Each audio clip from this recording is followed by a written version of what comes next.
1857 में पंजाब की सबसे बड़ी छावनी लाहौर के पास मियां मीर में थी।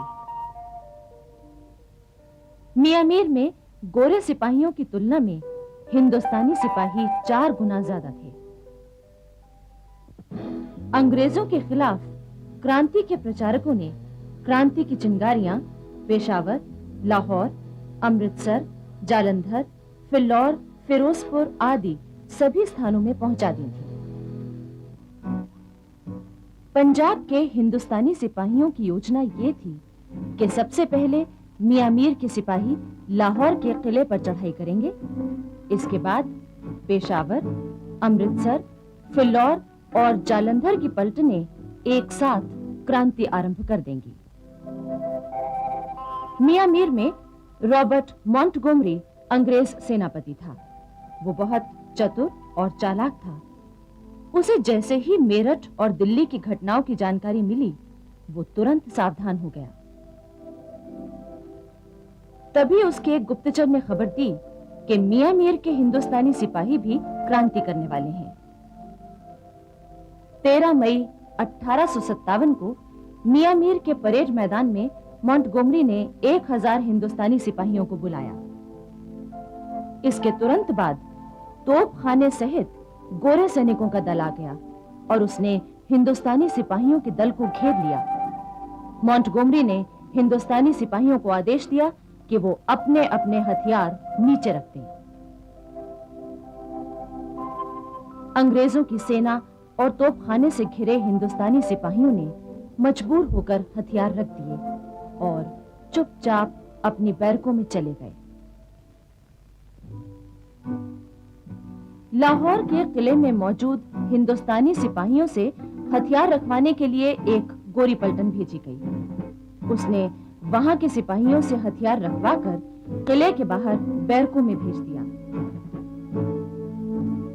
उधर पेशावर में 24, 27, 51 नंबर की पैदल और 5 नंबर की सवार पलटनें 22 मई 1857 को क्रांति का बिगुल फूंकने को तैयार थीं। मियां मीर की घटना का समाचार पाते ही अंग्रेज अफसरों ने गोरी सेना के 4 दल पेशावर भेजे और 22 मई की सुबह देशी पलटनों से हथियार रखवा लिए। 22 मई की शाम अंग्रेज सैनिक सावधान थे कि कहीं छावनी या नगर में विद्रोह न हो जाए। किंतु उसी रात कुछ निहत्थे हिंदुस्तानी सिपाही नगर की ओर जा रहे थे। उन्हें अंग्रेज सिपाहियों ने पकड़ लिया। उसी रात 14 हिंदुस्तानी सिपाहियों को फांसी पर लटका दिया गया ताकि बाकी सिपाही उनसे सबक लें। बैरकों के बाहर तोपें लगा दी गईं। कोई भी हिंदुस्तानी सिपाही बाहर नहीं निकल सकता था। जिसने हिम्मत की उसे तोप के मुंह से बांधकर उड़ा दिया गया। पेशावर के पास होती मैदान में 55 नंबर पैदल पलटन थी।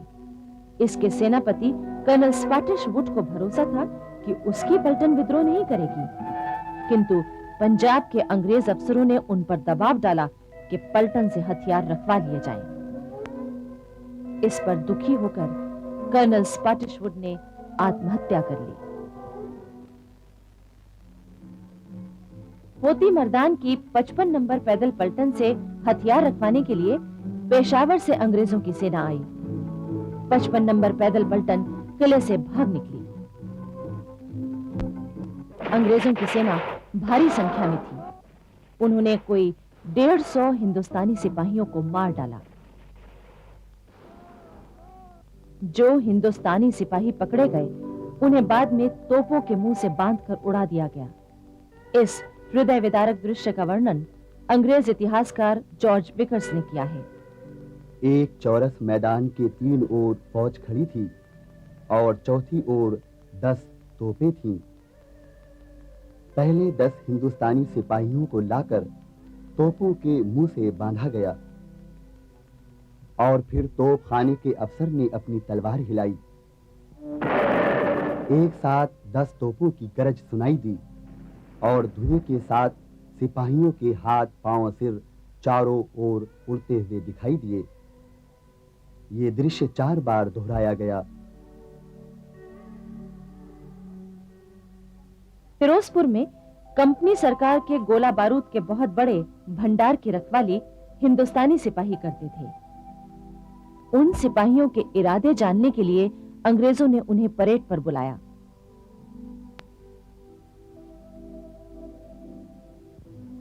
फिर उसी दिन कुछ ही घंटों बाद फिरोजपुर के भारतीय सिपाहियों ने क्रांति शुरू कर दी। अंग्रेजों ने स्वयं गोला बारूद का भंडार जला दिया। जालंधर, फिल्लौर और लुधियाना की देसी पलटनें चुपचाप क्रांति की तैयारी कर रही थीं। 9 जून 1857 को आधी रात के समय जालंधर की देसी पलटन ने क्रांति का ऐलान कर दिया। वहां मौजूद अंग्रेज सेना के सिपाही और अफसर घबरा गए। क्रांतिकारी सेना बड़ी शान से लुधियाना की ओर रवाना हो गई।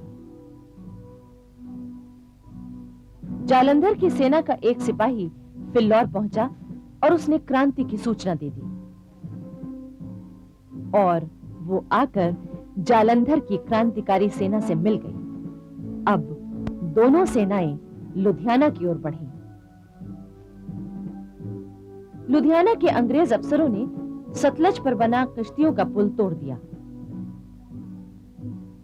क्रांतिकारी सेना ने रात के समय उस पुल से कोई 3 किलोमीटर दूर से सतलज को पार करना चाहा, लेकिन पीछे से अंग्रेजी सेना ने हमला कर दिया। घमासान युद्ध हुआ। अंत में क्रांतिकारी सेना विजयी हुई।